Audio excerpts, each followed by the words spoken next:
Hey everyone. So I was scrolling through TikTok the other day, and to be honest, I saw some people 3D printing some digivices that looked pretty amazing. And, it made me think, while they were still being printed out, of 3 obscure digivices that never got to see the light of day.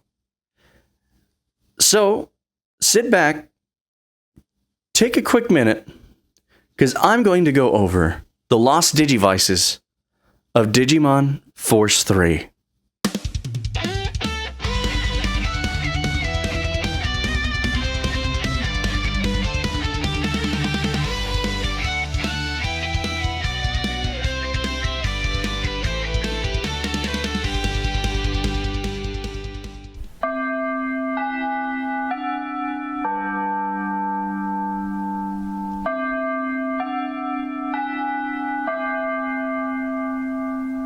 Now, when I say Digimon Force 3, it's likely you'll draw a blank.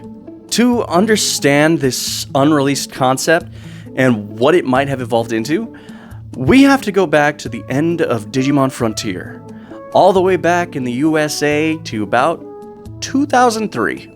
Sales projections for the Frontier's anime and toy lines in the US were waning. The show had also changed hands from Saban to Disney as part of a package deal, causing it to shift networks from Fox Kids to UPN. This network hop likely cost the series some of its audience, due to the audience not knowing of the, background dealings between Disney and Saban, just purely based on the network hop. Bandai of America, desperate to reinvigorate the Digimon brand in the US, came up with a bold new idea: a pseudo-sequel to Frontier. They developed a detailed story concept, toy designs for a new Digivice, and a tie-in, for the existing TCG at that point, the Detector card game. It was pitched to Bandai of Japan, but ultimately it never saw the light of day. The proposed storyline was set 100 years after the events of Frontier. A new conflict had erupted across the 3 main areas of the digital world. As danger and darkness grew, it threw everything into chaos and disorder. But hope does emerge. There is a light in the darkness. 3 leaders from the real world were chosen and given unique digivices to restore peace and balance.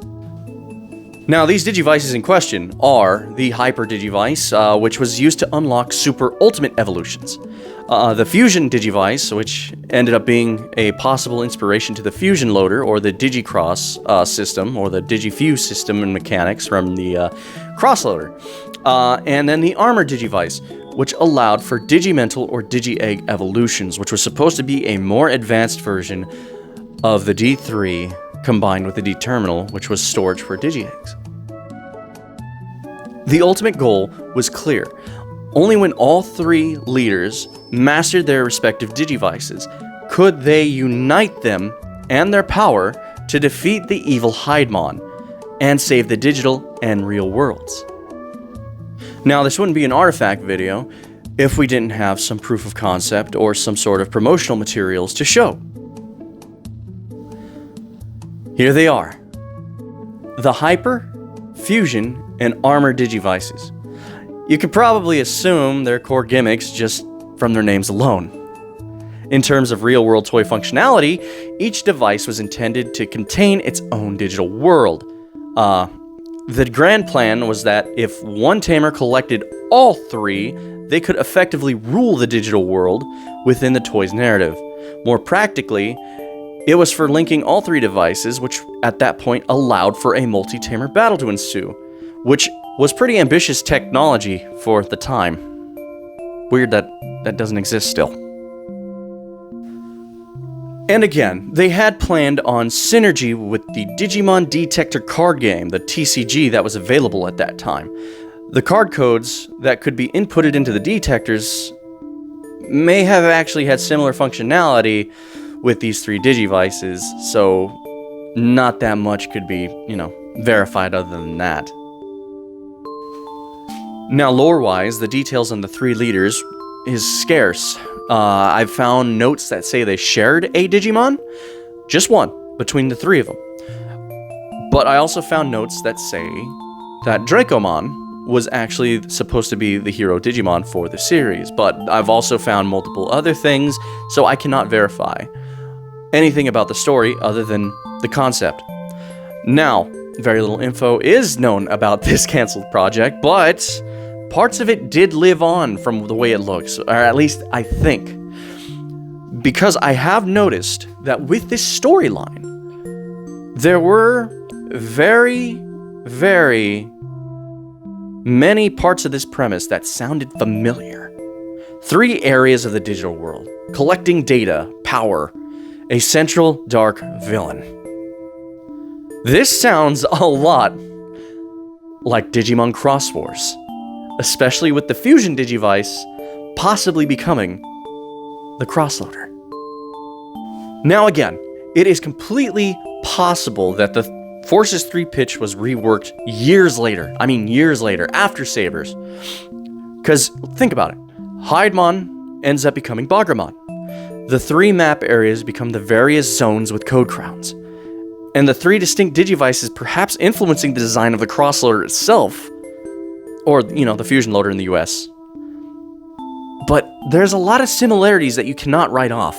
So it is possible, completely possible, that it got turned into Cross Wars.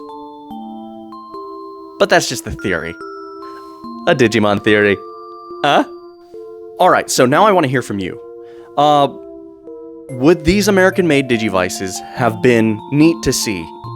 Yes and no, in my opinion. The proposed final combined form would ultimately be super bulky and unwieldy, more of a novelty piece than an actual VPET system. But when all 3 did fit together, they formed the head of a Digimon. Or maybe Godzilla, I'm not 100% sure, depending on who you ask. Anyway, Tamers, I know this is a lot of info on an unreleased story and a set of digivices that never left the prototyping stage, but it's a fascinating history lesson nonetheless. So, Tamers, did you know about this unreleased Digimon project? Would you have wanted to see a 3D print of this obscure digivice monstrosity? I mean, it would still be a cool collector's piece. Let us know in the comments. Like always, Tamers, let the light of Digivolution guide you. Happy taming.